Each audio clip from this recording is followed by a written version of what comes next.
Hello guys, first day ng pagpagawa ng chicken house.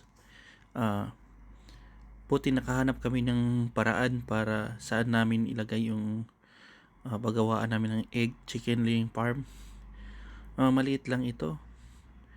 Ah, Nagpaplano kami ng gumawa dyan ng bahay. Hinahanapan talaga kami ng paraan. Wala kasi kami sariling lupa. Kumbaga ito, arkila lang to guys. Tsaka pahirapan pa kami kasi maputik yung pinaglalagyan namin ng ng house palagyan pa lang. Bubulol tuloy ako. Sunod, gusto namin i-document to para kung sino mang makakita, paano namin sinimulan. Ito po yung unang araw namin guys na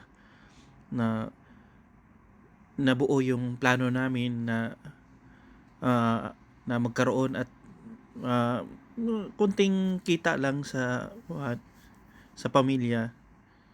Kasi nung una mahirap maghanap ng lupa kasi maraming ayaw kung kasi mabaho, 'di ba? Yun yung nasa isip natin. Yung iniisip ko kasi dati, hindi ko pa alam kung saan ko ilagay.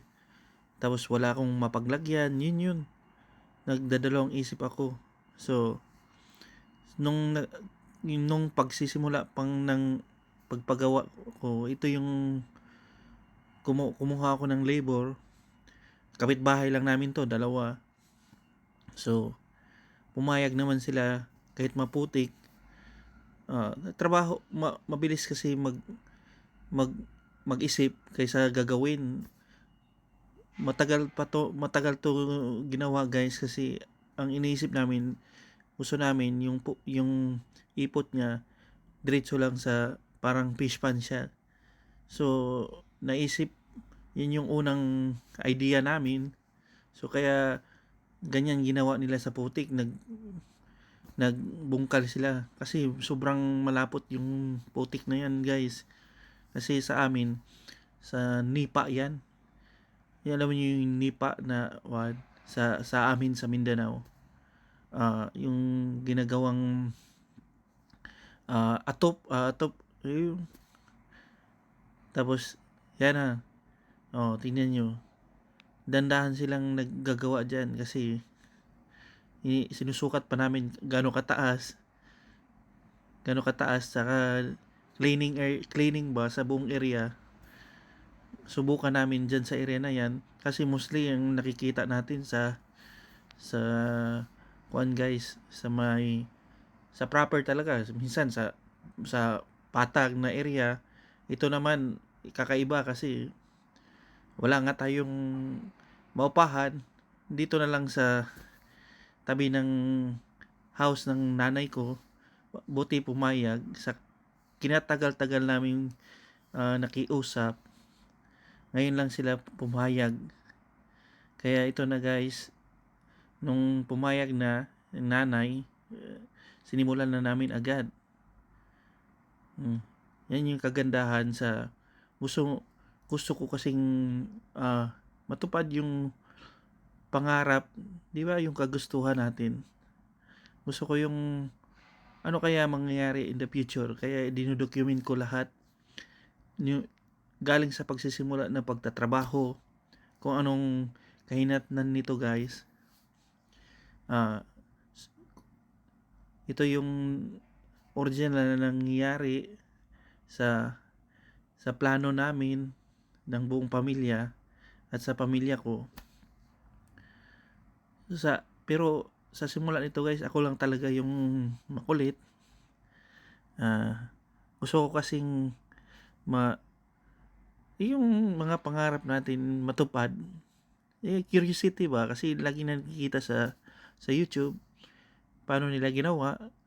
So, nung pagsimula namin, wala kaming idea, siyempre. So, sa YouTube lang tayo tumitingin. So, iba pala sa pag nanonood ka, saka sa personal na nagagawin mo na. It takes time talaga siya. Kailangan mo ng mahabang pasensya. pasensya talaga guys. Kailangan mong dandahang matutunan lahat ng gagawin mo, lahat ng bawat action mo. Tapos dapat naka-ready na yung pera para ipaglalaanan dyan sa mismo sa gagawin mo. Yan yung unang naisip namin before kami nagplano nito. Kailangan muna ng budget. Yung pinakasimula talaga yung budget. Kasi pag nagsisimula ka, di naman pala kaya, wala din mangyayari, di ba? So kailangan talagang before ka dapat kasama yung plano at saka yung budget na din. Oh, yan, dyan sa loob na yan, pinutol pa namin yan dyan. Lahat ng, sa amin kasi tawag sa amin yan, sani. Nipa kasi yan eh. Yun yung ginagawang bubong ng mostly sa amin. Yung nipa hut. So, yan.